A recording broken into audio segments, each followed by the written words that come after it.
السلام عليكم ورحمة الله وبركاته.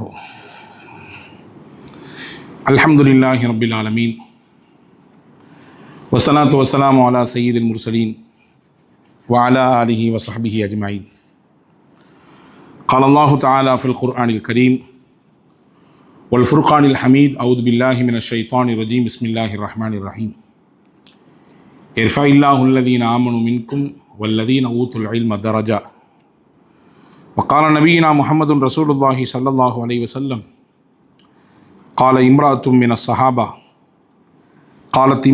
الصحابة ذهب الرجال بحديثك فجعل لنا من نفسك يوما نأتيك فيه تعلمنا مما علمك الله. اللهم صل على سيدنا محمد وعلى آل سيدنا محمد وأنزله المقعد المقرب عندك يوم القيامة.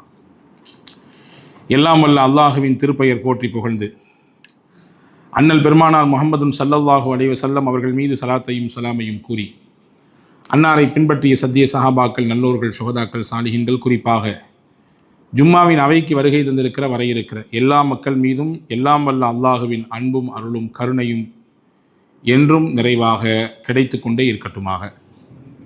வல்ல அல்லாஹ் நம்முடைய பாவங்களை, கரைகளை போக்கி அவனுக்கு பொருத்தமான நல்லடியார்கள் கூட்டத்திலே என்றும் இணைத்துக் கொள்வானாக. நோயற்ற வாழ்வையும் குறைவற்ற செல்வத்தையும் மருத்துவமனையின் பெருஞ்செலவுகளையும் துன்பதுயரங்களையும் விட்டு நம்மையும் நம் சந்ததிகளையும் அல்லாஹ் காத்து ரட்சிப்பானாக.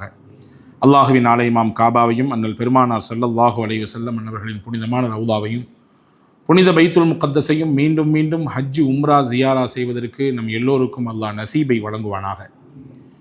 உலகை விட்டு கண்ணை மூடும் நேரத்திலே கலிமா தௌஹீத் லா இலாஹ இல்லல்லாஹ் முஹம்மது ரசூலுல்லாஹ் என்று சொல்லி சொர்க்கத்தில் நமக்கான இடத்தை இங்கிருந்து கண்ட வண்ணம் ஆனந்தத்தோடு பெருமகிழ்ச்சியோடு அல்லாஹ்வின் திருப்தியோடு உடலை விட்டு உயிர் பிரிவதற்கு அல்லாஹ் உங்களுக்கும் எனக்கும் எல்லா மக்களுக்கும் தௌஃபீக் செய்வானாக. ஆமீன் யா ரப்பல் ஆலமீன்.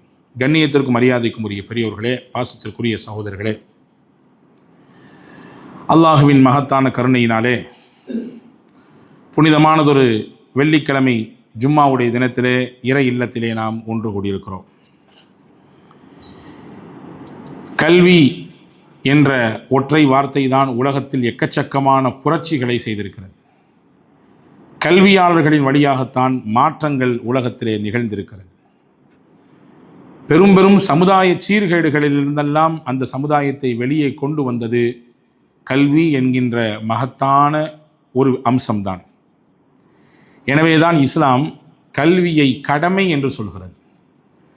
படிப்பது விருப்பம் என்பதை தாண்டி இஸ்லாம் மட்டும்தான் உலகத்திலே கல்வி படிப்பது கடமை என்று சொன்னது. ஃபரீதா, ஐங்கால தொழுகை எப்படி தொழுவது கடமையோ அப்படி தலபுல் இல்ம், கல்வியை தேடுவது, கல்விக்காக வேண்டி முயற்சிப்பது, அதை அடைந்து கொள்வதற்காக வேண்டி மிகுந்த பிரயாசம் எடுப்பது, இதுவெல்லாம் கடமை என்று சொன்னது. ஆணுக்கும் சரி, பெண்ணுக்கும் சரி. அதே போன்று கல்வியாளர்கள் உயர்தரமானவர்கள், மதிப்புக்குரியவர்கள், உயர்ந்த இடத்திற்கு சொந்தக்காரர்கள் என்று குர்ஆன் மட்டும்தான் உலகத்திலே முதலிலே அறிவிப்பு செய்தது.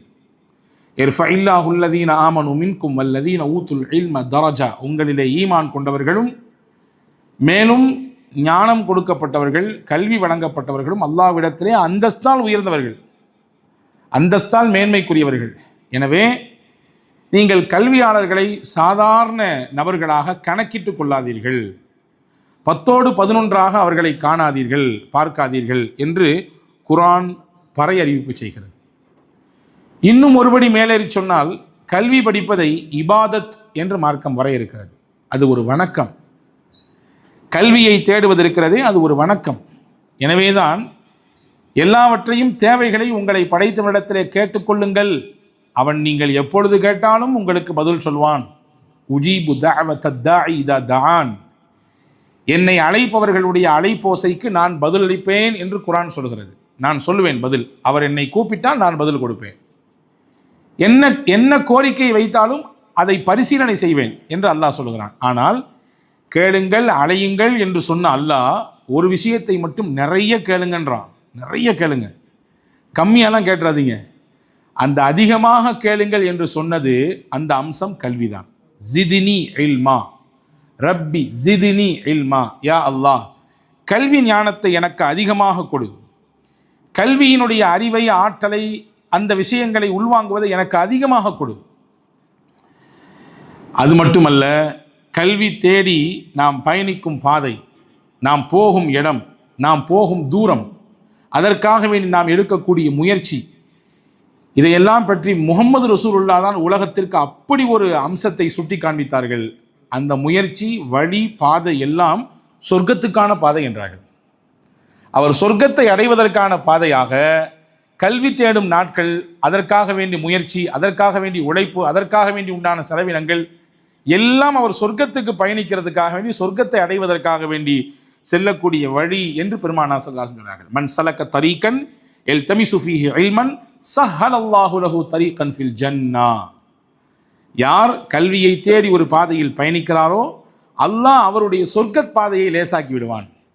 அவர் சொர்க்கத்திற்காக வேண்டி செய்யக்கூடிய பயணத்தை அல்லாஹ் அதை ரொம்பவும் இலகுவாக்கி விடுவான் என்று நபிகள் பெருமானார் ஸல்லல்லாஹு அலைஹி வஸல்லம் சொன்னார்கள். அன்பான சகோதரர்களே, 12ஆம் வகுப்பினுடைய தேர்வு முடிவு வந்திருக்கிறது. இந்த நேரத்திலே நாம் கொஞ்சம் மறுபரிசீலனை செய்து இன்னும் கல்வி ரீதியிலே நம்முடைய சமுதாயத்தை உயர்ந்த நிலைக்கு கொண்டு போவதற்கு, அது சம்பந்தமான ஆய்வு துறைகளிலே நம்முடைய மாணவர்களை கொண்டு போய் இணைப்பதற்கு, அதிகாரத்தை நோக்கி நம்முடைய பிள்ளைகள் செல்ல வேண்டுமானால் எந்த மாதிரியான கல்வியை கையில் எடுக்க வேண்டும், அதனுடைய அவசியம் என்ன காலத்தில், அப்படிங்கிறத எல்லாம் கொஞ்சம் ஆலோசனை செய்து அடுத்த கட்ட கல்வியினுடைய நகர்வை அமைத்துக் கொள்வதற்கான ஒரு அமர்வாக அல்லது ஒரு புரிதலாக இருக்க வேண்டும் என்பதற்காக வேண்டிதான் இந்த முன்னுரையை உங்களுக்கு நான் தருகிறேன். அன்பான சகோதரர்களே, கல்வியை பொறுத்தவரை, இஸ்லாத்தை பொறுத்தவரை வேற்று வித்தியாசம் எல்லாம் இல்லை. ஆணும் படிக்கலாம், பெண்ணும் படிக்கலாம். அடுப்பூதும் பெண்களுக்கு படிப்பு எதற்கு அப்படின்னு கேட்டுச்சு இந்த சமூகம். அடுப்பங்கரையில் இருக்குது அந்த அம்மா, வீட்டினுடைய பணியை செய்ய போகிறது, கணவனுக்கு செய்யக்கூடிய பணிவிடைகளை, பிள்ளைகளை வளர்ப்பதற்குரிய விஷயங்களை, இன்னும் அந்த 4 சுவத்திற்கு மத்தியில் இருக்கக்கூடிய விஷயங்களை எல்லாம் செய்யக்கூடிய, அதற்காக வேண்டியே தன்னுடைய நாட்களில் பெரும் பகுதியை ஒதுக்கக்கூடிய பெண்ணுக்கு எதற்கு கல்வி அப்படின்னு அறிவார்ந்த சமூகம் என்று நினைத்து கொண்டிருந்தவர்கள் கூட இன்னைக்கும் அப்படியான கேள்வியை வைப்பவர்களை பார்க்கிறோம். இன்னும் ஒருபடி மேலே சொன்னா, பெண்ணுக்கு ஆன்மா உண்டா அப்படின்லாம் சர்ச்சைகள் நடந்திருக்கிறது உலகத்திலே. ஆணுக்கு ஆன்மா இருக்கிறது, பெண்ணுக்கு எங்கே இருக்கிறது ஆன்மா என்றெல்லாம் பேசியிருக்கிறது. இந்த சூழலில்தான் பெண்ணினுடைய கல்வியை 1400 ஆண்டுகளுக்கு முன்னால், ஒரு 14 நூற்றாண்டுக்கு முன்னால் பெண் கல்வியின் தேவை என்ன, பெண்கள் படிப்பதினால் என்னென்ன மாற்றங்களை சமுதாயத்திற்கு அவர்கள் தருவார்கள், ஒரு பெண் படிக்கிறாள், ஒரு பெண் மார்க்க விவகாரங்களை தெரிந்து கொள்கிறாள், ஒரு பெண் கல்வியிலே உச்சத்தை தொடுகிறாள் என்றால் அந்த மாற்றமும் அந்த உயர்வும் அவளோடு நின்று போகாது, சமூக மாற்றமாக அது மாறும். அந்த பெண்ணிலிருந்து சந்ததிகளுக்கு அது தொடரும், அந்த பெண் பெற்றெடுக்கக்கூடிய பிள்ளைகளுக்கு அது கடத்தப்படும். எனவே பெண் கல்வி அவசியம் என்பதை முகமது ரசூலுல்லாஹி ஸல்லல்லாஹு அலைஹி வஸல்லம் வலியுறுத்தினார்கள். நீங்கள் கவனிக்க வேண்டும், நபியோடு வெறும் 9 ஆண்டு காலம் மட்டுமே வாழ்ந்த பெண்மணி ஹஜ்ரத் அன்னை ஆயிஷா ரதியல்லாஹு தஆலா அன்ஹா. எத்தனை வருஷம் வாழ்ந்தாங்க? வெறும் 9 ஆண்டுகள் தான். அதற்கு பின்னால் ஹஜ்ரத் ஆயிஷா ரதியல்லாஹு தஆலா அன்ஹா சற்றேறக்குறைய 50 வருஷம் வாழ்ந்தார்கள். நபிகள் நாயகம் மரணிக்கும் நேரத்தில் ஆயிஷா ரதியல்லாஹு தஆலா அன்ஹா அம்மா அவர்களுக்கு வெறும் 18 வயது. நபிகளின் ஹயாத்துக்கு பின்னால் ஒரு சுமார் 50 ஆண்டு காலம் வாழ்ந்திருக்கிறார்கள். இந்த 50 ஆண்டு காலம் என்ன செய்தார்கள் ஹஜ்ரத் ஆயிஷா அம்மா என்று நீங்கள் வரலாற்றை திருப்பினால் ஆச்சரியங்கள் மட்டுமே உங்களுக்கு மிச்சமாக இருக்கும். உலகத்தில் ஒரு பெண்ணால் எவ்வளவு பெரிய கல்வித்துறையில் சாதிக்க முடியும் என்பதை முகமது ரசூலுல்லாவின் துணைவியாராக இருந்து, ஒரு பெண்ணாக இருந்து ஹஜ்ரத் ஆயிஷா ரலியல்லாஹு தஆலா அன்ஹா அவர்கள் உலகத்திற்கு எடுத்து காண்பித்தார்கள். முழுக்க முழுக்க கல்வி பணிதான். நபியிடத்திலிருந்து பெற்றுக்கொண்ட விஷயங்களை, சமுதாயத்திற்கு அதை கடத்துவதை, அதை சொல்லிக் கொடுப்பதை, சந்தேகங்களுக்கான விளக்கங்களை சொல்வதை, பிரச்சனைகளும் குழப்பங்களும் நிறைந்த காலகட்டத்திலே தனக்கு கிடைத்த தீர்க்கமான அறிவை கொண்டு, தனக்கு அல்லாஹுவின் தூதரிடத்திலிருந்து கிடைத்த ஞானங்களை கொண்டு அழகான குழப்பங்களை தீர்க்கிற சிறப்பான வழிகாட்டுதலை ஹஜ்ரத் அன்னை ஆயிஷா ரதியல்லாஹு தஆலா அன்ஹா அவர்கள் தான் கொடுத்தார்கள். அபு மூஸா அஷ்அரி ரதியல்லாஹு ஒரு சஹாபி இருந்தாங்க. ரொம்ப முக்கியத்துவம் வாய்ந்த சஹாபி. அவங்க சொல்கிறாங்க, மா அஷ்கல அலைனா அஸ்ஹாபு ரசூலில்லாஹி ஸல்லல்லாஹு அலைஹி வஸல்லம், ரசூல் ஸல்லல்லாஹு அலைஹி வஸல்லமுடைய சஹாபாக்களுக்கு என்ன சந்தேகம் ஏற்பட்டாலும், எந்த விஷயத்தில் சந்தேகம் ஏற்பட்டாலும், ஃபஸஅல்னா ஆயிஷத இல்லா வஜத்னா இந்தஹா மின்ஹு இல்மா. பெரிய சஹாபாக்கள், சிறிய சஹாபாக்கள், வயதில் மூத்தவர்கள், வயதில் குறைந்தவர்கள் என்ற வேற்று வித்தியாசமெல்லாம் இல்லாமல் யாருக்கு என்ன சந்தேகம் ஏற்பட்டாலும் நாங்கள் திரும்பி போய் நிற்கிற இடம் ஆயிஷா அம்மாட்ட தான். நாங்கள் போவோம், எங்களுடைய இஷ்கால்களை, சந்தேகங்களை சொல்வோம், குழப்பமான அந்த தீர்க்க முடியாத பிரச்சனைகளை சொல்வோம். அல்லாஹ் அவர்களுக்கு கொடுத்திருந்த அந்த அறிவு ஞானத்தை கொண்டு எங்களுக்கு அழகான முறையிலே, எளிமையான முறையிலே அதை எங்களுக்கு புரிய வைப்பார்கள். எங்கள் சந்தேகத்திற்கான பதிலை அவர்கள் சொல்லித் தருவார்கள். இது ஒன்றல்ல, ரெண்டல்ல, ஆயிரக்கணக்கில் இந்த மாதிரியான கதைகள் இருக்கிறது என்று ஹஜ்ரத் அபு மூஸல் அஷ்அரி ரலியல்லாஹு தஆலா அவர்கள் சொல்லக்கூடிய வார்த்தையை நாம் கவனிக்கிறோம்.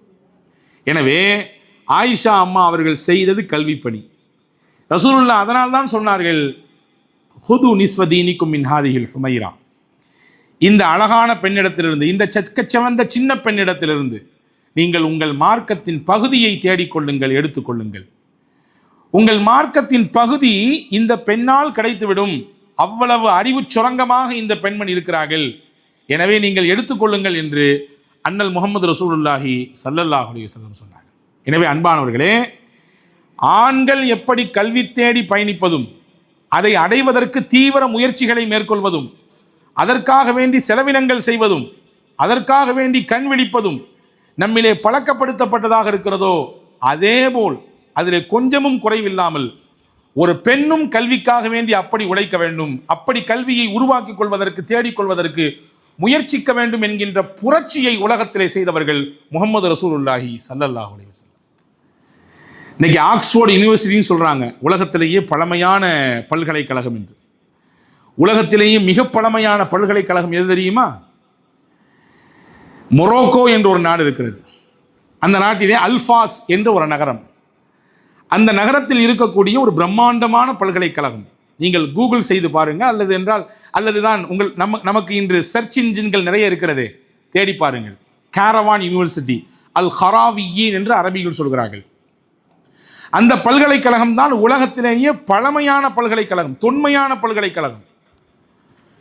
ஒரு பல்கலைக்கழகமாக உருவெடுத்து பல துறை சார்ந்த ஞானங்களையும் அறிவுகளையும் கொடுத்து பல ஆராய்ச்சியாளர்களை, பல சிந்தனையாளர்களை, பல வரலாற்றிலே புரட்சி ஏற்படுத்தக்கூடிய புரட்சியாளர்களை உருவாக்கியது அந்த ஹராவியின் என்று சொல்லக்கூடிய பல்கலைக்கழகம் தான். மொரோக்கோவில் இருக்கக்கூடிய ஹராவியின் பல்கலைக்கழகம் ஏன் இங்கே ஜும்மாவில் சொல்லப்படுகிறது என்றால், அந்த பல்கலைக்கழகத்தின் உருவாக்கத்தின் பின்னால் இருப்பது 2 பெண்கள், 2 சகோதரிகள், ஃபாத்திமா அல் ஃபிஹ்ரி, மரியம் அல் ஃபிஹ்ரி என்ற 2 சகோதரிகள், உடன் பிறந்த சகோதரிகளால், அவர்களின் உழைப்பால், அவர்களின் வேர்வையால், அவர்களின் பொருளாதாரத்தால் இன்றைக்கும் உலகத்தில் மிக தொன்மையான பல்கலைக்கழகங்களில் ஒன்றாக அல் ஹராவியின் பல்கலைக்கழகம் விளங்குகிறது. நிறைய வரலாற்று ஆசிரியர்கள் அங்கிருந்து வந்திருக்கிறார்கள். இப்னு ஹல்தூன் போன்ற மிகச்சிறந்த வரலாற்று ஆசிரியர்கள், அல்லாமா இப்னுல் அரபி ரஹிமஹுல்லா போன்ற மிகச்சிறந்த கல்வியாளர்கள், இன்னும் எக்கச்சக்கமான அறிஞர்களை இந்த உலகத்திற்கு பெற்றுக் கொடுத்த பல்கலைக்கழகம் அல் ஹராவியின். எப்படி அந்த பல்கலைக்கழகத்தை உருவாக்கணும்னு அந்த அம்மாவுடைய சிந்தனையில், அந்த பெண்களுடைய சிந்தனையில் அது உருவாச்சு. ஏன் அவங்க அங்கே உருவாக்குனாங்க அப்படின்னா, அதற்கு பின்னால் ஒரு கதை இருக்கிறது. அவர்களின் சொந்த ஊர் மொரோக்கோ கிடையாது. அவர்கள் குடியேறிகளாக வந்தவர்கள். வெளிநாட்டிலிருந்து இந்த ஊருக்கு வந்து இங்கே தஞ்சமடைந்தவர்கள். வெளிநாட்டில் தங்களுடைய தகப்பனார் வழியாக தங்களுக்கு கிடைத்த திரண்ட சொத்து, அதிகப்படியான சொத்து பத்துகள், அதையெல்லாம் என்ன செய்யலாம் என்று யோசிக்கும் நேரத்தில் தனக்கோ தான் சார்ந்திருக்கக்கூடிய குடும்பத்தின் பயன்பாட்டுக்கோ விட்டு விடாமல், ஏன் இதை சமூகத்திற்கு பயன்படுத்தினால் என்ன, அப்படி சமூகத்திற்கு பயன்படுத்தும் பொழுது எந்த விதத்திலே அதை பயன்படுத்தலாம், எந்த பாதையிலே அதை போடலாம், அந்த பாதையில் நாம் இட்டால் அது தற்காலத்தில் மட்டுமல்ல, எல்லா காலத்திற்கும் அது பலன்களை கொடுத்து கொண்டே இருக்க வேண்டும். அப்படி என்றால் இந்த காசை எங்கே இடலாம் என்று யோசிக்கும் நேரத்திலே அந்த 2 பெண்களின் சிந்தனையிலே உதித்ததுதான் கல்வியில் போட்டால் என்ன, நாம் ஒரு பல்கலைக்கழகத்தை உருவாக்கினால் என்ன, அது இப்பொழுது இருக்கக்கூடிய காலத்திலும் எதிர்காலத்திலும் உலகம் இருக்கும் வரை சிறந்த கல்வியாளர்களை கொடுத்து கொண்டே இருக்கக்கூடிய நிறுவனமாக இந்த கல்வி சாலை இருந்தால் என்ன, கலாசாலையை உருவாக்கினால் என்ன என்று தோன்றியது. போட்டார்கள் காசை. அந்த கல்வி கலாசாலையை உருவாக்குவதற்கு யாரிடத்திலும் அந்த பெண்கள் கையை நீட்டி காசு வாங்கவில்லை. சொந்தமாக முயற்சியிலே தங்களுக்கு கிடைத்த மொத்த சொத்தையும் அங்கே போட்டார்கள். நாளை நம் பிள்ளைக்கு, நம்முடைய தலைமுறைக்கு என்ன ஆகும் என்ற யோசனை இல்லை. காரணம், நாம் செய்யக்கூடிய செலவு நல்ல வழியிலே செலவு செய்கிறோம். நல்ல வழியில் செய்யக்கூடிய செலவு நிச்சயமாக நம்மை மட்டுமல்ல நம்முடைய சந்ததியையும் பாதுகாக்கும் என்ற ஆழமான சிந்தனையும் அந்த ஈடுபாடும் அந்த பெண்களுக்கு அதிகமாக இருந்தது. 1 வருஷம் அல்ல, 2 வருஷம் அல்ல, 18 ஆண்டுகள் தொடர் முயற்சி. 18 வருடத்தின் உழைப்பின் பலனாக பிரம்மாண்டமான ஒரு கல்லூரி எழுந்து நிற்கிறது. இன்றைக்கும் உலகத்தில் தொன்மையான பல்கலைக்கழகங்களிலே ஒன்றாக இருக்கிறது என்பது மட்டும் செய்தி அல்ல. அந்த பெண்கள் மார்க்க அறிவில் எவ்வளவு ஈடுபாடு மிக்கவர்களாக இருப்பார்கள் என்பதை அடுத்து வரக்கூடிய நான் சொல்லக்கூடிய செய்தி உங்களுக்கு உணர்த்தும். அந்த 18 ஆண்டு காலமும் அவர்கள் தூங்கிய நேரம் குறைவு, விழித்திருந்த நேரங்கள் அதிகம், சாப்பிட்ட நாட்கள் குறைவு, நோன்பிருந்த நாட்கள் அதிகம். ஒரு நாள் நோன்பிருப்பார்கள், மறுநாள் சாப்பிடுவார்கள், ஒரு நேர சாப்பாடு தான். மறுநாள் நோன்பிருப்பார்கள், மறுநாள் ஒரு நேரம் சாப்பிடுவார்கள்.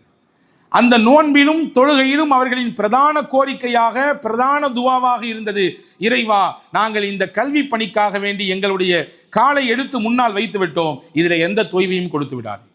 எங்களுக்கு இதில் சுயநலம் கிடையாது, காசு பணம் பார்க்க வேண்டும் என்ற எண்ணம் கிடையாது.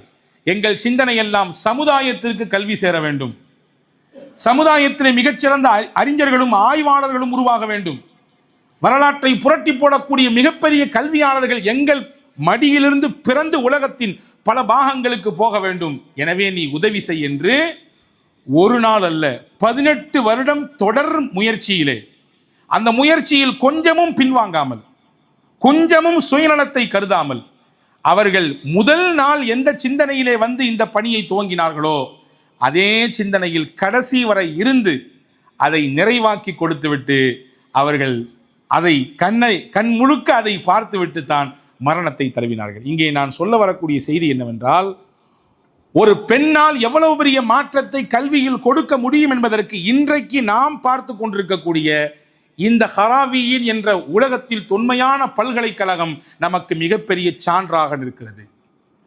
எனவே இதெல்லாம் எங்கிருந்து கிடைத்தது என்று நீங்கள் கேட்டால் நான் சொல்வேன், முகமது ரசூலுல்லாஹ்விடத்திலிருந்து கிடைத்தது. அவர்கள் கொடுத்த வார்த்தை, அவர்கள் கொடுத்த ஊக்கம்.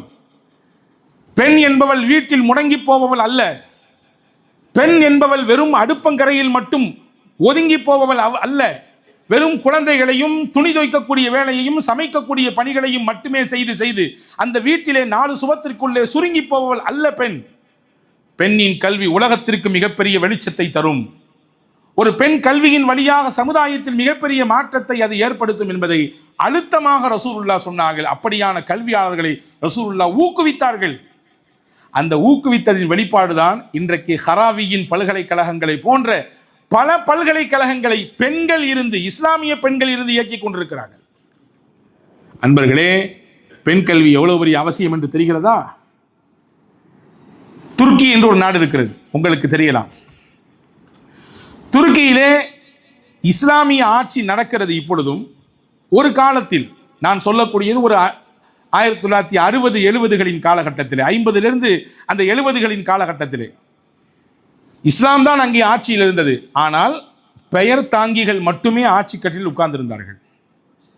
குடிமக்களாக இருந்தவர்கள் எல்லாம் முஸ்லிம்கள். ஆனால் ஆட்சியாளர்களின் மூலமாக எந்த அழுத்தத்திற்கு உட்படுத்தப்பட்டார்கள் என்றால், நீங்கள்லாம் வெறுமென்ன பேரளவில் முஸ்லீமாக இருக்கணும், ஆனால் வாழ்க்கையில் உங்களுடைய கொடுக்கல் வாங்கல, உங்களுடைய தோற்றத்தில், உங்களுடைய பேச்சு வழக்கில் நீங்கள் முஸ்லீமாக இருக்கக்கூடாது. அப்படின்னா என்ன சொல்கிறோம் தெரியுதா? இன்னைக்கு ஆர்எஸ்எஸ் என்ன சொல்லுகிறதோ அதை அன்று இஸ்லாமிய அமைப்பிலே ஒரு முஸ்லீமாக இருந்து துருக்கியினுடைய ஆட்சியாளர் சொல்லுகிறார்.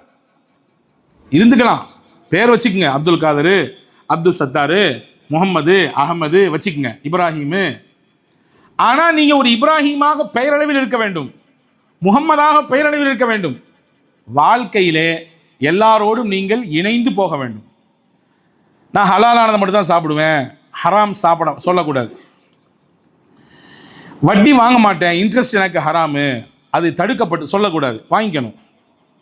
மது குடிக்க மாட்டேன், அது எங்களுடைய மார்க்கத்தில் தடை செய்யப்பட்டது, சொல்லக்கூடாது. தீய பெண்களோடு தவறான உறவு வைக்க மாட்டேன் சொல்லக்கூடாது. உலகம் எப்படி போகுது, அந்த போகிற நீங்களே நினைஞ்சுக்கணும். அப்படி நார்மலாக அதோடு சேர்ந்து போய்க்கணும். அப்படின்ற மாதிரியான சிந்தனையிலே மேற்கத்திய கலாச்சாரத்தின் வெளிப்பாடாய் துருக்கியில் இப்படி ஒரு நெருக்கடி ஏற்பட்டது. இந்த நெருக்கடி நிலையிலிருந்து அந்த மக்களை மீட்டெடுத்து உண்மையான இஸ்லாமிய மக்களாக உருவாக்கி இஸ்லாத்தை பின்பற்றக்கூடியவர்களாக மீண்டும் புத்தெழுச்சி பெற்ற துருக்கியை உருவாக்க வேண்டும் என்று பல புரட்சியாளர்களின் சிந்தனையிலே அந்த எண்ணம் தோன்றியது. ஹசனுல் பன்னா ஷஹீத் என்று சொல்வார்கள். மிகச்சிறந்த கல்வியாளர், மிகச்சிறந்த மார்க்க போராளி. அவர் உருவாக்கியதுதான் இஹ்வானுல் முஸ்லிமீன் என்று சொல்லக்கூடிய ஒரு பேர் இயக்கம். அதன் வழியாக பல மாற்றங்கள் நடந்தது. நான் சொல்ல வரக்கூடிய செய்தி, ஜெய்னபுல் கஸ்ஸாலி என்று சொல்லக்கூடிய ஒரு பெண்மணி, ஒரு தனி பெண்ணாக இருந்து அந்த மண்ணிலே பெண்கள் எந்த மாதிரியான இஸ்லாத்தை பின்பற்ற முடியாத அளவிற்கு நெருக்கடிக்கு உள்ளாக்கப்படுறாங்க, வேற என்னென்ன பிரச்சனைகளை அவர்கள் சந்திக்கிறார்கள், இந்த அராஜக அரசை எப்படி நாம் எதிர்ப்பது, மார்க்க கடமையை இந்த மண்ணிலே நம்முடைய தாய் மண்ணிலே எப்படி நாம் முழுமையாக நிறைவேற்றுவது, அதற்கு இருக்கக்கூடிய தடை கற்களை எல்லாம் எப்படி தகர்ப்பது என்று யோசித்து ஒரு பிரம்மாண்டமான ஒரு இயக்கத்தை கட்டி எழுப்புகிறார்கள். அதற்கு பின்னால் அவர்களுக்கு உதவியது எதுவென்றால் அவர்கள் படித்து வைத்திருந்த கல்விதான், அவர்கள் உருவாக்கி வைத்திருந்த அந்த கல்வி செல்வம் தான். நாம் ஏன் பயப்பட வேண்டும்? அநியாயக்கார ஆட்சியை கண்டு பயப்படுவதும் நடுங்குவதும் ஒரு உண்மையான மூமினுக்கு அழகல்லவே. பயப்பட வேண்டிய தேவையில்லை, துணிந்து நாம் இறங்குவோம். நாம் நம்முடைய மார்க்கத்தை பின்பற்றுவதற்கான முழு சுதந்திரமும் உரிமையும் கொடுக்கப்பட்டவர்கள். இதிலே தடை கற்களையும் நெருக்கடியிலும் கொடுப்பதற்கு அரசுக்கு என்ன இருக்கிறது என்று துணிந்து இறங்கி பல போராட்டங்களை சந்தித்து, பல நெருக்கடிகளை சந்தித்து, அவமானங்களை சந்தித்து, சிறைச்சாலைகளுக்கு சென்று பல போராட்டங்களுக்கு பின்னால் மறுபடியும் துருக்கிக்குள்ளே ஒரு இஸ்லாத்தை பின்பற்றக்கூடிய விதத்திலே அந்த ஆட்சி மலர்வதற்கு காரணமாக இருந்தவர்களில் மிக முக்கியமானவர்கள் ஹசனுல் பன்னா ஷஹீத் அவர்களை போன்று ஜெய்னபுல் கஸ்ஸாலியும் ஒரு பெண்மணி தான். இப்போ ஒரு கல்விதான் ஒரு பெண்ணை, பொதுவாக ஒரு ஆணாகட்டும் பெண்ணாகட்டும், அவரை ஒரு சரியான பாதையை நோக்கி நகர்த்தும். அதில் இஸ்லாத்தை பொறுத்தவரை ஆணுக்கு பெண் என்ற வித்தியாசம் எல்லாம் இல்லாமல், வேறுபாடுகள் எல்லாம் இல்லாமல் சமமாக பெண்ணும் படிக்க வேண்டும், அவளும் அதை உள்வாங்கிக் கொள்ள வேண்டும், மார்க்க விவகாரங்களை தெரிந்து கொள்ள வேண்டும் என்ற உரிமையை வழங்கியிருந்தது. எனவேதான் உமர் ரலியல்லாஹு அன்ஹு ஒரு நாள் மெம்பர்லேருந்து எல்லாத்துக்கும் ஒரு பொதுவான காமனான ஜும்மா உரை கொடுத்தார்கள். அந்த ஜும்மா உரையில் பெண்கள் பகுதி என்று தனியாக ஒரு பகுதி இருந்துச்சு.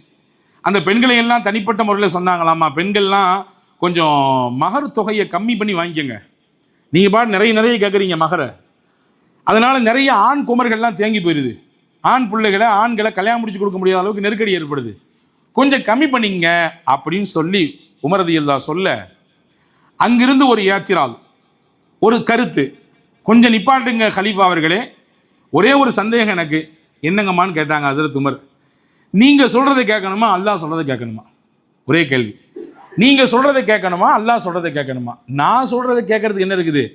அல்லாஹ் சொல்கிறதா முதல்ல, நீங்களும் நானும் அல்லாஹ் சொல்கிறதான் கேட்டாங்க. சரி, அப்படின்னா குர்ஆனில் அல்லாஹ் சொல்கிறான், கின்தாரன் ஃபலா தஅஹுது மின்ஹு ஷைஆ, பெண்ணுக்கு மகராக ஒரு பெரும் குவியலை கொடுத்தாலும் நீங்கள் அவர்களிடத்திலிருந்து விடைபெறும் பொழுது அவர்களை பிரிகிற நேரத்தில் நீங்கள் வாங்கக்கூடாதுன்னு நல்லா சொல்கிறான். அப்போ இந்த ஆயத்து சொல்லுது, ஒரு பெருங்கொண்ட பொற்குவியலை பெண் மகராக கேட்டாலும் தகும் அப்படின்னு சொல்லுது.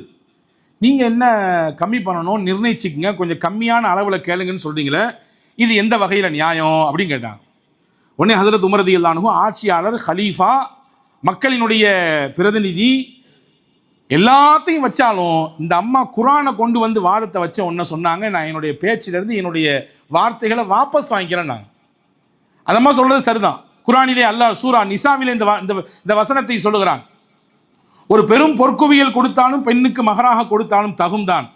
ஆனா இங்க ஆண்களுடைய நிலையை பார்த்து அப்படி நான் ஒரு கருத்தை சொல்லிட்டேன், இருந்தாலும் அந்த கருத்துலேருந்து நான் வாபஸ் வாங்கிக்கிறேன். நான் இப்போ ஒரு அரசை எதிர்த்து பேசும் அளவிற்கு உண்டான துணிச்சலை ஒரு பெண்ணுக்கு கல்விதான் கொடுத்தது, கல்விதான் கொடுத்தது. எனவேதான் கல்வியாளர்களை ரசூலுல்லாஹ் ஊக்குவிச்சு கொண்டே இருப்பாங்க. அதுவும் பெண்கள் புறத்திலிருந்து கல்வி சார்ந்த விஷயங்கள் வந்துவிட்டால் பெருமானாருக்கு அப்படி ஒரு மகிழ்ச்சி, ஆனந்தம். ஹதீஸிலே வருகிறது பாருங்கள், மாரிஃபத்து ஸஹாபா என்ற நூலில் இந்த செய்தி இருக்கிறது. ரசூலுல்லாஹ்விடத்தில் ஒரு பெண்மணி வந்தாங்க. வந்தவங்க சொன்னாங்க, இன்னி வாஃபிதத்துன் நிசா இலைக யா ரசூலல்லாஹ், அல்லாஹ்வின் திருத்தூதரே, பெண்கள் தரப்பிலிருந்து பிரதிநிதியாக நான் வந்திருக்கேன். பல பெண்கள் சேர்ந்து என்னை அனுப்பி வச்சிருக்காங்க உங்கள்கிட்ட. சரிம்மா, நான் இப்போ என்ன கொஸ்டின் உங்கள்கிட்ட கேட்க போகிறோனோ இதே கொஸ்டின்ஸ் எல்லாம் என்னை அனுப்பி வச்சாங்கல்ல அவங்களுடைய சிந்தனையிலும் இருக்குது. அதனால் நான் கேட்குற கேள்வி என்னுடைய கேள்வி நினச்சிக்காதீங்க, எல்லாருடைய சிந்தனையில் இருக்கக்கூடிய கேள்வி தான் இப்போ நான் உங்கள்கிட்ட கேட்க போகிறேன். கேளுங்கம்மா, பரவாயில்லன்னா. இப்போ ஹஸரத் ரசூலுல்லாஹ்விடத்தில் அந்த அம்மா கேட்டாங்க, ஆண்களுக்கு ஒவ்வொரு நாளும் ஜமாத்தா தொழுகை இருக்குல்ல? ஆமாம் இருக்குது. ஆண்களுக்கு வாரம் வாரம் ஒன்று கூடுவதற்கான வாய்ப்பு ஜும்மாவில் கிடைக்குதா? கிடைக்குது. சரி, இயாதத்துல் மரீத், முடியாதவர்களை அதாவது நோயாளிகளை சென்று நலம் விசாரித்து வரக்கூடிய அந்த பணி, அதில் கூடுதலாக ஆண்கள் பங்கெடுக்கிறாங்களா? ஆமாம், எடுக்கிறாங்க. ஜனாசா தொழுகை, யாராவது இறந்து போயிட்டாங்கன்னா அவங்கள போய் ஜனாசா தொழுகை தொழுது நல்லடக்கம் செய்யக்கூடிய பணியை ஆண்கள் செய்கிறாங்களா? ஆமாம், செய்கிறாங்க. எல்லாத்தையும் விடுங்க, அல்லாஹ்வுடைய பாதையிலே போர்க்களத்திற்கு ஜிஹாதிற்கு ஆண்கள் தானே போகிறாங்க? ஆமாம், போகிறாங்க. இப்போ சொன்னாங்க அந்த அம்மா, ஆண்கள் ஹஜ்ஜுக்கு போனாலோ உம்ராவுக்கு போனாலோ ஜிஹாதுக்கு போனாலோ அவங்களால கிடைக்கப்பட்ட சொத்தையும் அவர்களுக்கும் எங்களுக்கும் பிறந்த பிள்ளைகளையும் பராமரிக்கக்கூடிய பணியை நாங்கள் தான் செய்கிறோம். அவங்க வெளியே போயிட்டாங்கன்னா வீட்டிலேருந்து யார் தான் பார்த்துக்கிறாங்க? அவங்களுடைய பிள்ளைகளையும் சொத்து பத்துகளையும் அந்த கணவனுடைய இதர விஷயங்களையும் பராமரித்து கொள்ளக்கூடியவள் மனைவியாக இருக்கிறார். அந்த அம்மா சொல்கிறாங்க, நாங்கள் தான் பார்த்துக்கிறோம். அப்போ அவங்க போயிடுறாங்க, நன்மையெல்லாம் அவங்களுக்கு கிடைச்சிருது, எங்களுக்கு பங்கு கிடையாதா? எங்களுக்கு அதில் பங்கு கிடையாதா? வாழ்க்கையில் நாங்கள் பங்காளியாக இருக்கிறோமா இல்லையா? வாழ்க்கையில் அந்த ஆண்களோட துணையாக இருக்கிறோமா இல்லையா? அவங்களுடைய சுக துக்கங்களில் நாங்கள் பங்கெடுக்கிறோமா இல்லையா? அப்போ எங்களை விட எக்ஸ்ட்ரா அவங்க என்ன செய்கிறாங்க? எக்ஸ்ட்ரா அவங்க அமல் செய்கிறாங்க, நிறைய நன்மை கிடைக்குது, பல மடங்கு நன்மை கிடைக்குது. சொல்லப்போனால் நாங்கள் வீட்டில் தனியாக தொழுகிறோம், அவங்க பள்ளியில் போய் ஜமாத்தா தொழுகிறாங்க, எங்களை விட 27 மடங்கு நன்மை அவங்களுக்கு அதிகமாக கிடைக்குது. ஜும்மா தொழுகிறாங்க, அந்த வாரத்தினுடைய மொத்தத்தையும் அழிக்கக்கூடிய, பாவங்களை இல்லாமல் ஆக்கக்கூடிய, கரைக்கக்கூடியதாக ஜும்மா இருக்குது. ஜனாசா தொழுகை 2 கீராத் நன்மை. கீராத்னா உஹது மலை அளவு, ஒரு உஹது மலை அளவு நன்மை. அப்போ ஜனாசா தொழுது அதை நல்லடக்கம் செஞ்சுட்டு வந்துட்டாங்கன்னா 2 உஹது மலை அளவுக்கு உண்டான நன்மை கிடைச்சிருது. எல்லாம் கிடைக்குது, நாங்கள் வீட்டில் உட்காந்துருக்குறோம், அவங்களுக்கு துணையாக இருக்கும், எங்களுக்கு ஒன்றும் கிடையாதா அப்படின்னு கேட்டாங்க. இப்போ ரசூலுல்லாஹி ஸல்லல்லாஹு அலைஹி வஸல்லம் அந்த அம்மா கேட்ட உடனே சஹாபாக்கள் நோக்கி திரும்பி சொன்னாங்க, சமிஅத்தும் பிமிஸ்லி மகாலத்தி ஹாதிஹில் மரா, இந்த மாதிரி இதுக்கு முன்னாடி யாராவது பெண்கள் கேட்டு நீங்கள் கேள்விப்பட்டிருக்கீங்க அப்படின்னு கேட்டாங்க. இந்த மாதிரி யாராவது கேட்டிருக்காங்களேங்க, அப்படி எதுவும் கேள்விப்பட்டிருக்கீங்களா அப்படின்னு கேட்டாங்க. சஹாபாக்கள் சொன்னாங்க, யா ரசூலல்லாஹ், என்ன அற்புதமான கேள்வி, எவ்வளவு அறிவார்ந்த கேள்வி. அந்த அம்மா தன்னுடைய கேள்வியை மட்டும் சொல்லாமல், நாங்கள் எப்படி ஆண்களுக்கு துணையாக இருக்கிறோம், அவங்களுடைய கஷ்ட நஷ்டத்திலாம் பங்கெடுத்துக்கிறோம், நன்மையில் மட்டும் ரெட்டிப்பாக அவங்க கொண்டு போயிறாங்களே, எங்களுக்கு இல்லையேன்னு கேட்குறாங்க. இப்போ ரசூலுல்லாஹி ஸல்லல்லாஹு அலைஹி வஸல்லம் அந்த பெண்ணை பார்த்து சொன்னாங்க, உனக்கும் சொல்கிறேம்மா, உன்னை யார் அனுப்பி வச்சாங்களோ அவங்கள்ட்டையும் போய் சேர்த்து சொல்லுங்கம்மா, நீங்கள் உங்கள் கணவன்மார்களுக்கு நல்ல விஷயத்திலே மார்க்க விவகாரங்களிலே துணையாகவும் ஆதரவாகவும் அடைக்கலமாகவும் இருந்து அவருடைய திருப்பொருத்தத்தை நீங்கள் பெற்றால் அந்த ஆண்மகன் என்ன நன்மையெல்லாம் சந்திப்பாரோ, என்ன நன்மையெல்லாம் செய்கிறாரோ மொத்தமும் உங்களுக்கு கிடைச்சிருமா, செய்யாமலே கிடைச்சிருமா. அவர் செஞ்சு வாங்குறத நீங்கள் செய்யாமல் வாங்கிக்கலாம். ஒன்னே ஒரு கண்டிஷன் என்ன, அவருக்கு ஆதரவாக இருக்கணும், அவருக்கு அடைக்கலமாக இருக்கணும், நல்ல விஷயத்தில் அவருக்கு சப்போர்ட் பண்ணணும், அவருடைய பொருத்தத்தை வாங்கிக்கணும். அப்படித்தான் அன்பான சகோதரர்களே, மார்க்க விவகாரங்களை தெரியக்கூடிய விஷயத்தில் எவ்வளவு ஆர்வம் சஹாபிய பெண்களுக்கு. அந்த கேள்வி வந்தவுடன் பெருமானாருக்கு எவ்வளவு பெரிய உற்சாகம், எவ்வளவு பெரிய சந்தோஷம். இப்படித்தான் பெருமானார் ஸல்லல்லாஹு அலைஹி வஸல்லம் பெண் கல்வியை கொஞ்சம் கொஞ்சமாக உயர்த்தினார்கள். பெண் பிள்ளை பிறந்தாலே ஒதுக்கி தள்ளி முகத்தை கருக்காக சுருக்கி வைத்துக் கொண்டு இது அவமானம், இது அவமானம், இந்த பிள்ளையை கூட்டிக் கொண்டு எப்படி நான் நடமாடுவது என்று யோசித்த சமூகத்துக்கு மத்தியிலே கல்வியில் தலை சிறந்த பெண்களை உருவாக்கி காட்டிய பெருமையும் புகழும் ஹஜ்ரத் முஹம்மது ரசூலுல்லாஹி ஸல்லல்லாஹு அலைஹி வஸல்லமுக்கு மட்டுமே உண்டு. எனவே அன்பான சகோதரர்களே, பெண்கள் கல்வியை படிப்பது, குறிப்பாக மார்க்க விவகாரங்களிலே பெண்கள் தங்களை முழுவதுமாக ஈடுபடுத்திக் கொள்வது என்பது அது அந்த பெண்களுக்கு மட்டுமல்ல, மொத்த சமூகத்துக்குமான மாற்றமாக, அந்த தலைமுறையை, அடுத்த தலைமுறையை உருவாக்குவதற்கான மாற்றமாக அது இருக்கும் என்பதை நாம் இங்கே கவனத்தில் கொள்ள வேண்டும். எனவேதான் ஸல்லல்லாஹு அலைஹி வஸல்லம் எந்த மாதிரியான கொஸ்டின்ஸ் பெண்கள்கிட்ட வந்தாலும் உடனுக்குடன் பதில் சொல்வார்கள். அவர்களுடைய ஆர்வத்தை கிடப்பில் போட மாட்டார்கள், தள்ளி வைக்க மாட்டார்கள். அவங்க ஏதோ கேட்குறாங்க, பொழுதுபோக்காண்டி கேட்டுக்கிறாங்க, சரி பார்த்துக்கலாம், அடுத்தடுத்து சொல்கிறேன், வேற வேற வேற என்றெல்லாம் இருக்க மாட்டாங்க. பெண்கள் புறத்திலிருந்து அறிவார்ந்த விஷயங்கள் வந்தால் உடனே அதை அக்செப்ட் பண்ணுவாங்க, ஏற்றுக்குவாங்க, உற்சாகப்படுத்துவாங்க, ஆர்வப்படுத்துவாங்க. அப்படி ஆர்வப்படுத்தி உற்சாகப்படுத்தியதினால்தான் ஹஜ்ரத் ஆயிஷா ரலியல்லாஹு தஆலா அன்ஹா போன்ற சிறந்த கல்வியில் மேலோங்கிய மிகச்சிறந்த அறிவாளிகளை, மிகச்சிறந்த மருத்துவத்துறையிலே விற்பன்னர்களை, போர்க்களத்தினுடைய நுட்பங்களையும் அது சார்ந்த விஷயங்களையும் தெரிந்த பெண்களையும் கூட முஹம்மது ரசூலுல்லாஹி ஸல்லல்லாஹு அலைஹி வஸல்லம் அவர்கள் உருவாக்கி காட்டினார்கள். எனவே அன்பானவர்களே, நம்முடைய வீடுகளில் இருக்கக்கூடிய பெண்களுக்கும் மார்க்க விவகாரங்கள் முழுமையாக சென்று சேர வேண்டும். மார்க்க கல்வியில் தெளிவு அவசியமாக இருக்கிறது. இன்றைய காலகட்டத்திலே நீங்கள் எல்லாம் பார்த்திருப்பீர்கள், பார்க்காத ஒன்றுமல்ல, புதிதான ஒன்றை நான் சொல்லப் போவதில்லை. வெள்ளிக்கிழமை அன்று திரையரங்கிலே சென்று ஒரு திரைப்படத்தை புதிதாக வெளியிடப்பட்டிருக்கக்கூடிய திரைப்படத்தை பார்த்துவிட்டு ஒரு இஸ்லாமிய தோற்றத்தோடு புர்காவையும் தலையிலே முழுமையான மக்கண்ணாவையும் போட்டுக்கொண்டு ஒரு பெண் வெளியே வந்து, இந்த வெள்ளிக்கிழமை இந்த படத்தை பார்ப்பதற்கு வாய்ப்பு கொடுத்த அல்லாவுக்கும் நன்றி, படத்திலே நடித்த நடிகருக்கும் நன்றி. அன்பான சகோதரர்களே, நாம் அவரை குறை சொல்லவில்லை, நம்மை நோக்கி இந்த கையை திருப்புகிறோம். நான் ஏன் இன்னும் என்னுடைய வீட்டு பெண்களுக்கு மார்க்க விவகாரங்களை கூட்டி தரவில்லை, அதிகரித்து கொடுப்பதற்கான முயற்சியில் ஏன் நான் இன்னும் ஈடுபடவில்லை? தேர்தல் முடிஞ்சிருச்சு, வேற விதமான பரபரப்புலாம் போய்கிட்டு இருக்கு, நான் அதை பற்றிலாம் பேச போகிறது இல்லை. ஒரு அம்மா ஓட்டு போடுகிற நேரத்தில் போகும்பொழுதே பேசிய பேச்சு ரொம்ப வைரலாக பரவுச்சு.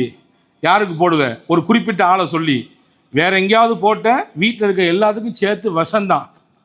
யாரு? ஒரு புர்காவை போட்டிருக்கக்கூடிய ஒரு இஸ்லாமிய தோட்டத்தில் இருக்கக்கூடிய பெண்மணி அதை பெருமையாக எடுத்து அதை பெருமிதத்தோடு வெளியே சொல்லக்கூடிய காட்சிகளை பார்க்கிறோம். இதுவெல்லாம் ரசிக மோகமா அல்லது வேறு எதுவா என்ற கண்ணோட்டத்தை எல்லாம் ஓரத்தில் வையுங்கள்.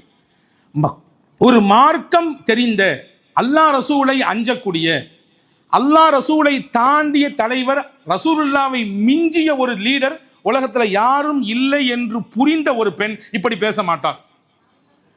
அல்லாஹ் ரசூலை விட பெரிது உலகத்தில் எதுவும் இல்லை என்பதை உள்வாங்கிய ஒரு பெண்ணால் இப்படி நிச்சயமாக ரியாக்ட் பண்ண முடியாது. நான் கேட்குறேன், அதை கொடுப்பதிலே எவ்வளவு தூரம் நாம் முனைப்பை காட்டியிருக்கிறோம், முயற்சி எடுத்திருக்கிறோம். மாஷா அல்லாஹ், நம்முடைய மஹல்லாவை பொறுத்தவரை அல்லாஹ்வின் அருளால் கடந்த 2.5 ஆண்டுகளாக பெண்களுக்கென்று ஒரு தனி நிறுவனம், ஒரு மதரசா செயல்பட்டு வருகிறது. பெண்களுக்கான நிஸ்வான் மதரசா இங்கே அல்லாஹ்வின் அருளால் மரியாதைக்குரிய ஹாஜியாருடைய அவர்களுடைய தலைமையிலே, அவர்களுடைய ஒருங்கிணைப்பிலே சிறப்பான முறையிலே இங்கே பெண்கள் மதரசா நடந்து கொண்டிருக்கிறது. கிட்டத்தட்ட ஒரு 25 பெண்கள் தினசரி வந்து மார்க்கம் படித்து கொண்டு போய்கொண்டிருக்கிறார்கள். உங்களிடத்திலே அன்பான ஒரு சகோதரனாக வேண்டிக் கொள்ளக்கூடிய விஷயம், இன்றைய காலகட்டத்தில் நாம் பல விவகாரங்களை வெளியே போய் தெரிந்து கொள்கிறோம், மார்க்கத்தினுடைய ஒன்று கூடுதல்களை கலந்து கொள்கிறோம். வீட்டில் இருந்தாலும் இன்னைக்கு வீட்டுக்குள்ளேயே மார்க்கம் கிடைச்சிருது, மார்க்கமும் கிடைச்சிருது, மார்க்கம் அல்லாத பல விஷயங்களும் கிடைக்குது. அதனால் அதிலிருந்து அவங்கள டைவர்ட் பண்ணி மார்க்க ரீதியான ஈடுபாட்டுக்குள்ளே அவர்கள் கொண்டு வர வேண்டும் என்றால் மிக மிக அவசியம் மார்க்கத்தினுடைய நாலேஜ், மார்க்கத்தினுடைய அடிப்படையான கல்வி, தக்வாவுடைய கல்வி, அல்லாஹ் ரசூலுடைய அந்த புரிதலை ஏற்படுத்தக்கூடிய கல்வி என்பது ரொம்பவும் அவசியம். எனவே அதை கருத்தில் கொண்டுதான் மாஷா அல்லாஹ், அல்லாஹ்வின் அருளால் இந்த நிஸ்வான் மதரசா நடைபெற்று கொண்டிருக்கிறது. இதிலே உங்களுடைய வீட்டில் இருக்கக்கூடிய பிள்ளைகளை, பள்ளி கல்லூரி படிக்கக்கூடிய பிள்ளைகளுக்கு வசதியாகத்தான் ஈவினிங் கிளாஸாக வச்சுருக்கோம். மாலை நேர வகுப்பு அவர்கள் பள்ளிக்கூடத்திற்கும் கல்லூரிக்கும் இடைஞ்சல் இல்லாத விதத்திலே மாலை நேரத்திலே வந்து அவர்கள் மார்க்கத்தை பயின்றுவிட்டு செல்லலாம்.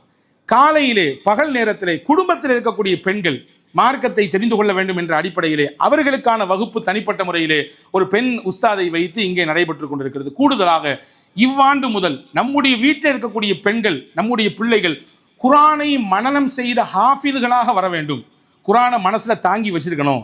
குரானை உள்ளத்துல தாங்கி வச்சிருக்கிற ஒரு தனி சுகம், அந்த சுகத்தை நம்முடைய வீட்டில் இருக்கக்கூடிய பெண் பிள்ளைகளுக்கு தர வேண்டும் என்ற அடிப்படையிலே குரான் மனன பயிற்சி வகுப்பும் இன்ஷா அல்லாஹ் இவரிடம் துவங்க பெறுகிறது. நீங்கள் உள்ளே வரும் பொழுதே உங்களுக்கான அறிவிப்பு நோட்டீஸ் தரப்பட்டிருக்கும். அதனால் வந்திருக்கக்கூடியவர்கள் வராதவர்களுக்கு சொல்லுங்கள். உங்கள் அக்கம் பக்கத்தில் இருக்கக்கூடியவர்களுக்கு இந்த விஷயத்தை கொஞ்சம் எடுத்து சொல்லுங்கள். மதரசாவுடைய அவசியத்தை சொல்லுங்கள். பெண் கல்வியினுடைய முக்கியத்துவத்தை சொல்லுங்கள். இன்றைய காலகட்டத்தில் பெண்கள் மார்க்கத்தை தெரிஞ்சு கொள்ள வேண்டிய கடமை என்ன? நிறைய விஷயங்கள், குடும்ப விவகாரங்களை சமீபத்தில் நிறைய பார்க்கிறோம். அதிலெல்லாம் இருந்து வெளியே வர வேண்டும் என்றால் ஒரு சிறந்த மார்க்க புரிதலை நாம் நம்முடைய வீட்டு பெண்களுக்கு கொடுக்க வேண்டிய அவசியம் இருக்கிறது. எல்லாம் வல்ல அல்லாஹ் அப்படிப்பட்ட சிறந்த சிந்தனையோடு வாழுகிற நல்ல தௌஃபீக்கை உங்களுக்கும் எனக்கும் எல்லா மக்களுக்கும் வழங்கட்டுமாக. ஆமீன். வாஹிர் தாவானா அல்ஹம்துலில்லாஹி ரப்பில் ஆலமீன். அஸ்ஸலாமு அலைக்கும் வரஹ்மத்துல்லாஹி வபரகாத்துஹு.